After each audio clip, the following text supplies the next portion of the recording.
Assalamualaikum warahmatullahi wabarakatuh dan salam sejahtera kepada semua pelajar dan pendengar. So, kali ini kita akan bincangkan pula mengenai topik ini titik persilangan. Jadi, dalam subtopik ini kita akan melihat dua situasi Situasi yang pertama adalah situasi yang kita katakan normal normal So, kita lihat kat sini. We are given dua persamaan garis lurus. Jadi macam mana kita nak dapatkan titik persilangan tersebut? Caranya mudah sahaja. Apa yang perlu kita buat adalah kita selesaikan persamaan tersebut secara serentak. Solve it simultaneously. Boleh? Contohnya macam ni lah. Misalnya kita ada X tolak Y sama dengan 1. Kita ada 3X tolak 4Y sama dengan 2, kan? So, sama ada kita nak menggunakan kaedah penggantian ataupun kaedah penghapusan. It depends pada kita. Di mana finally, we are going to get the X value and the Y value. So, that is the titik persilangan. 2, 1. Ini cara yang mudah. Boleh? Okey, ini satu hal. Now, we look at this case macam ni. Ini sedikit berbeza tapi dia ada melibatkan titik persilangan juga. Baik. The question is now adalah macam mana kita nak dapatkan persamaan garis lurus yang color biru ini. So apa info yang kita ada? Okay, first thing, kita ada dua garis ini. Persamaan garis lurus yang color hitam ini we are given. Diberi. Lepas tu another information yang diberi adalah kita diberi titik kat sini. P kat sini. So macam mana kita nak dapatkan persamaan garis lurus ini? Cara dia ada dua cara. Yang pertama, kita boleh selesaikan persamaan kedua-dua ni. Kita solve it simultaneously macam tadi. So bila kita selesaikan kedua-dua persamaan ini, maka kita akan dapat titik persilangan dekat sini, kan? So, jadi once kita dapat satu, dan ini memang diberi, P memang diberi, yang titik persilangan garis color hitam ni kita baru dapat selepas kita selesaikan persamaan ini, maka by using these two coordinate, kita dah boleh dapatkan persamaan garis biru ini. Ini adalah satu pendekatan. Boleh, tak ada masalah. Tapi mari kita belajar satu lagi kaedah macam mana kita nak dapatkan persamaan garis lurus color biru ini. Baik, lihat kat sini Saya tulis kat sini, persamaan bagi garis biru ini untuk memudahkan kita Persamaan bagi garis biru ini adalah yang berikut. Nampak tak ini? So, kita boleh denote ni sebagai macam ni Ini adalah, sebelum itu kena take note bentuk dia. Bentuk dia untuk kedua-dua garis lurus ini, bentuk dia kita kena setkan dia sebelah kanan ni equal to 0. Equal to 0. Misalnya macam ni macam contoh kita tadi kat sini, nampak tak? Kita ada X tolak Y sama dengan 1, kan? So kita tak nak bentuk macam ni tau. Kita kena make sure on our right hand side is 0. Maksud dia 1 ni kena pindahkan ke kiri. 2 ni pun sama juga. Pindahkan ke kiri. Boleh? Okay, good. So, now, ini adalah L1. Sebab dia satu semua, kan? So, katakan kita ini, kita katakan ini adalah L1, ini adalah L2. Jadi, persamaan garis lurus yang color biru ini adalah, cuba tengok ini, L1 tambah K, L2 sama dengan kosong. Nampak? So, jangan rusing sebab all this value kita ada. A1 kita tahu, B1 kita tahu, C1 kita tahu. Ini semua diberi. A2, B2, C2, semua kita tahu.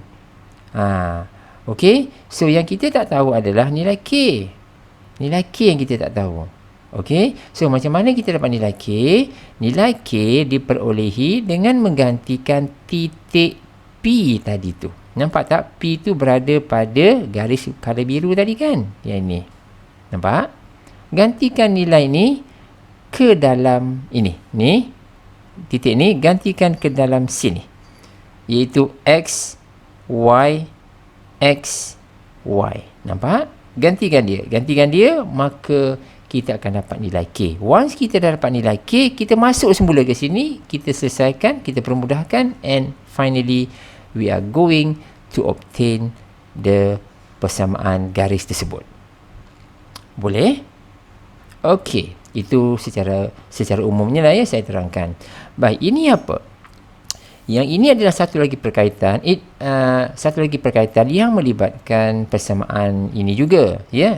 Dia depends pada soalan, ya. Kadang-kadang soalan tu keperluan dia lain, maka cara kita untuk selesaikan mungkin kaedah A katakan. So mungkin soalan lain, approach dia lain dengan info dia yang berbeza, maka kita kena tahulah mana cara yang lebih sesuai untuk kita laksanakan.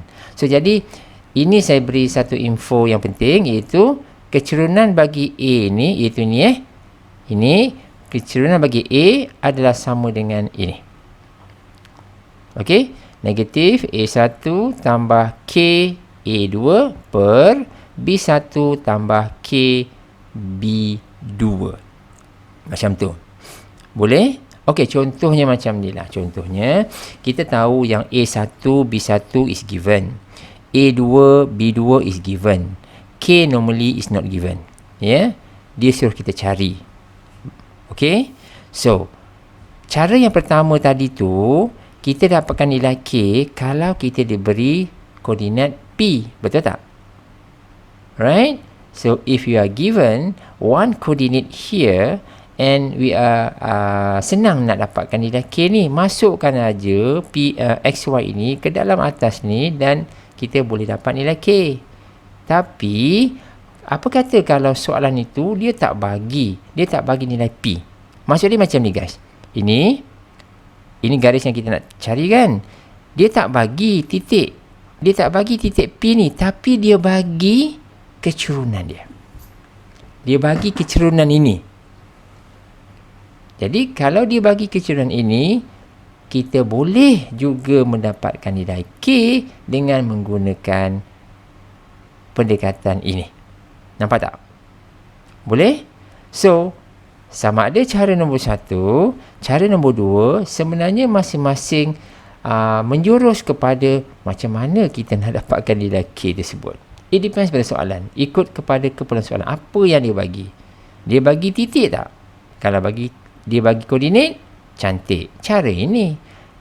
Kalau dia tak bagi koordinat, dia bagi kecerunan tak? Kalau bagi kecerunan, kita guna cara yang ini. Dua-dua kita boleh gunakan untuk mendapatkan nilai K. Boleh? Okey, tengok yang ini. Contoh yang pertama. Ini bukan dua soalan ya. Ini satu soalan ya. Saya pecahkan untuk mudah kita baca. Baik, tentukan persamaan garis lurus yang melalui titik 31. Okey. Dia bagi point. Point ini merujuk kepada point P Kejap. Yang ni Yang ni point P ni. Yang melalui titik 3, negatif 1 serta melalui titik persilangan di antara persamaan L1 dengan L2. Nampak? So bentuk ni pun dah cantik dah, sebab sebelah kanan ni dah equal to 0, ini pun dah equal to 0. Cantik dah ni. Ya, okey, dekat sini X ya. Oh, ini ada silap sikit. Ini X. Ini ini 3X. Ini adalah 3X. Alright. Yang ni 3X tolak 4Y sama, tambah 1 sama dengan 0. Baik, situasi dia adalah we are given a point, we are given L1, we are given L2. Maka kita boleh dapat nilai K tak? Boleh. Okey, kita susun elok-elok. So, okay guys, from here, these are the L1 information, these are the L2 information. Lepas tu kita guna yang ni. Ya, nampak tak? L1 tambah K L2 equal to 0. So, kita isikan semua-semua info tu. Dan jangan lupa kita gantikan koordinat 3, negatif 1 tu. Nampak tak? So, masukkan semua and finally kita akan dapat nilai K. Once dah dapat nilai K, sumbat balik ke atas. Masukkan sini balik. 2/7 tu, kita simplifykan.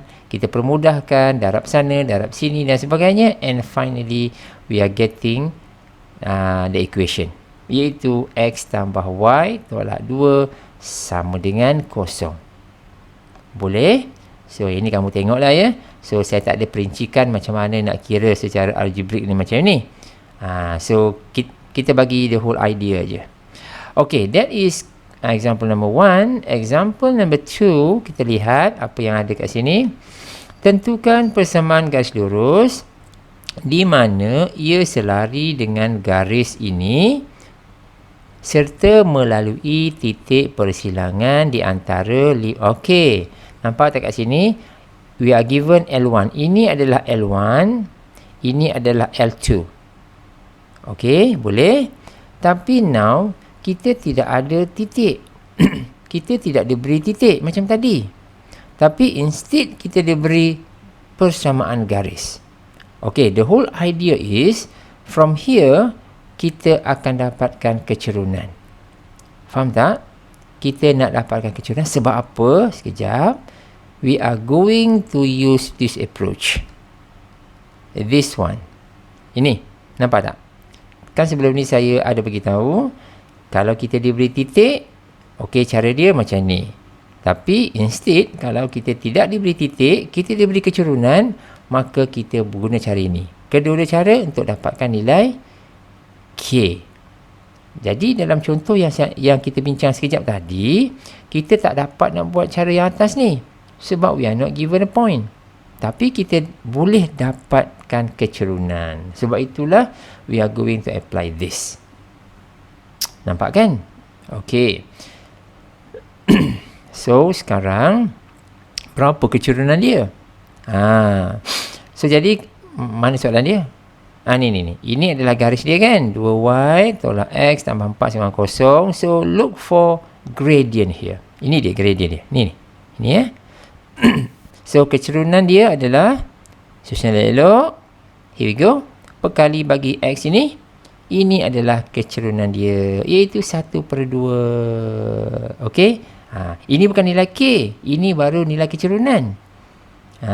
So, nilai K tu kita kena masuk kat sini. Ini. Nampak tak? Negatif A1 tambah KA2 per B1 tambah KB2. Kan yang ini. Ini M ni. Inilah yang dapat 1/2 tu. Nampak? So, masukkan semua info dekat sini. Masukkan 1/2 dekat sini. Kita nak dapatkan nilai K Buat sedikit pengiraan dan kita akan dapat nilai K tu negatif 4/5. Dah dapat nilai K. Nampak? So, once kita dapat nilai K, masukkan dekat sini tadi. Ini L1 tambah KL2 sama dengan 0 kan? Masukkan nilai K yang kita dapat tadi tu. So, jadi bila kita buat sedikit pengiraan, ya, darab sana, darab sini dan akhirnya kita akan dapat jawapan ini. Boleh? Boleh nah? Okey. Bahagian terakhir kita lihat the jarak terdekat, ya. Nearest distance. Jarak terdekat titik ke garis lurus. Contohnya macam ni lah. Ini diagram dia. Diagram dia, we are given a point HK, katakan kita nak dapatkan jarak terdekat terhadap satu garis yang ini. Ya, ini adalah garis lurus dan ini adalah persamaan garis lurus. Dan perhatikan elok. Apabila kita nak menggunakan rumus dia adalah yang ini ya. Kita kena pastikan persamaan garis lurus ini mesti dalam bentuk yang ini. Saya besarkan sikit, mesti dalam bentuk yang ini, iaitu sebelah kanan mesti equal dengan 0. Ya, pindahkanlah. So, biasanya mungkin nilai C ni berada dekat kanan kan. So, pindahkan semua ke kiri. Boleh? So, jadi kita ada perkali bagi X tu adalah A, perkali bagi Y tu adalah B. Susun elok dan kita akan menggunakan rumus ini untuk mendapatkan the nearest distance. Boleh? So A adalah ini, B adalah yang ini, C adalah yang ini. Nampak? So H adalah this point, K adalah this one. Boleh? So kita masukkan. Yang ini apa? Yang ini adalah modulus. Ya, modulus. So just in case kalau bahagian dalam ini dapat negatif, maka kita akan positifkan dia sebab ada modulus. Okey. So jadi yang ni so ini apa ni? Jika diberi dua garis lurus, okey. Dua garis lurus gunakan salah satu dari garis tersebut untuk mendapatkan titik HK pada garis berkenaan. Clear tak? Okey, dia macam ni. Kita ada rumus. Rumus ini ada dua requirement. Pertamanya, kita perlukan point. Nampak? Yang kedua, kita perlukan equation. Point equation. Point equation. Sekarang ni, kalaulah kita tidak diberi point, kita diberi dua equation.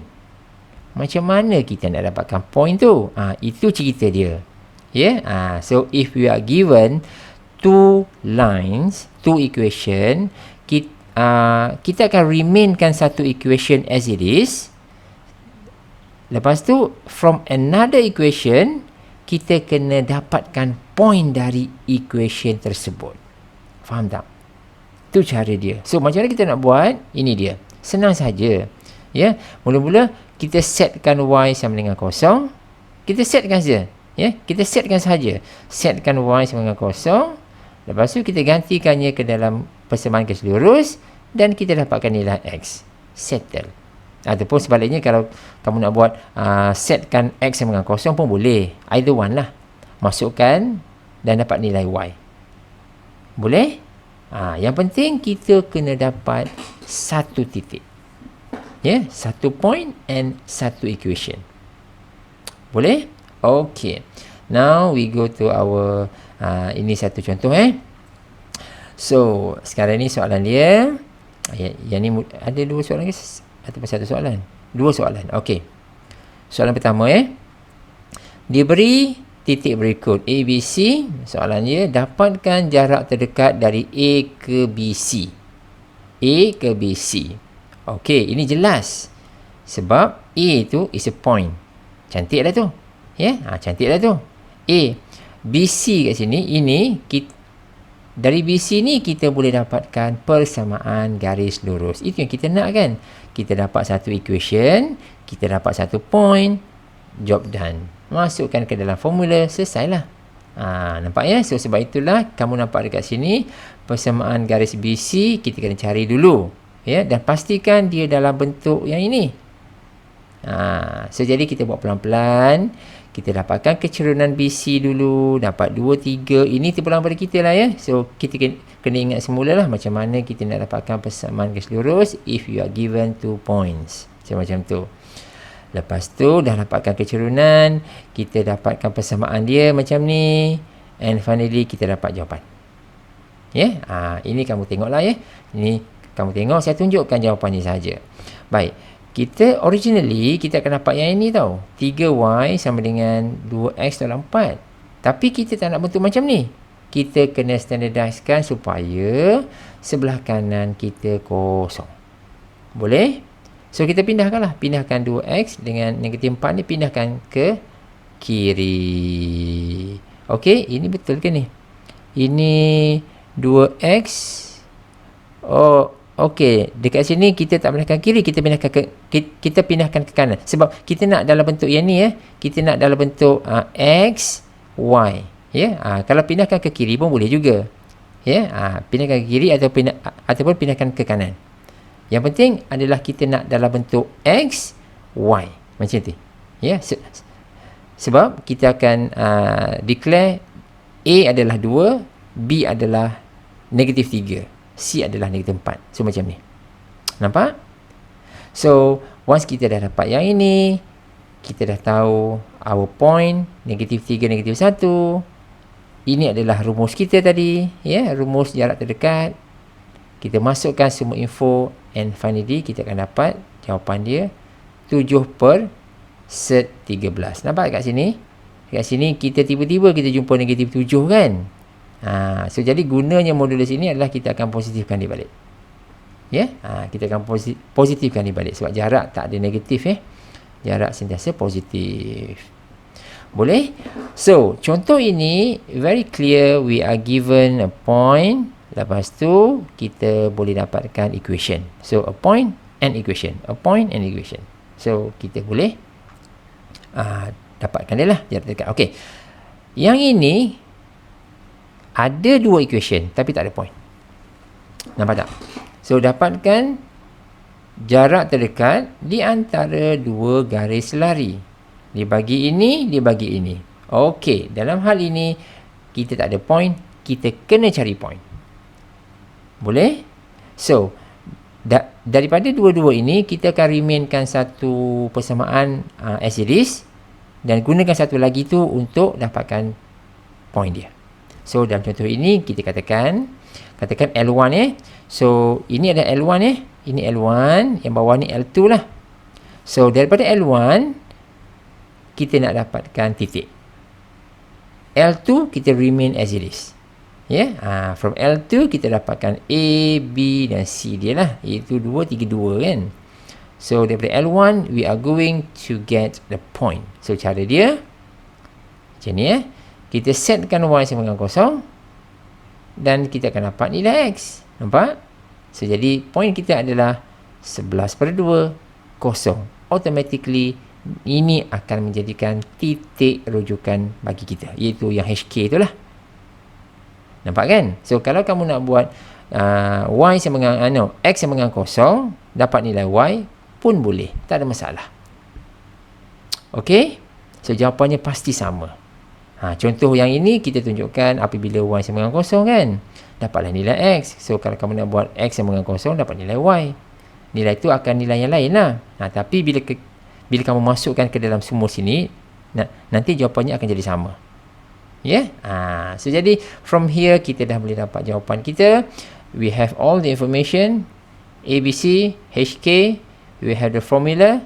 Ini formula nearest distance, masukkan semua and finally kita akan dapat jawapan set 13. Okay guys, so saya rasa sampai sini dulu. So hope you enjoy the video. See you in the next video. Thanks for watching.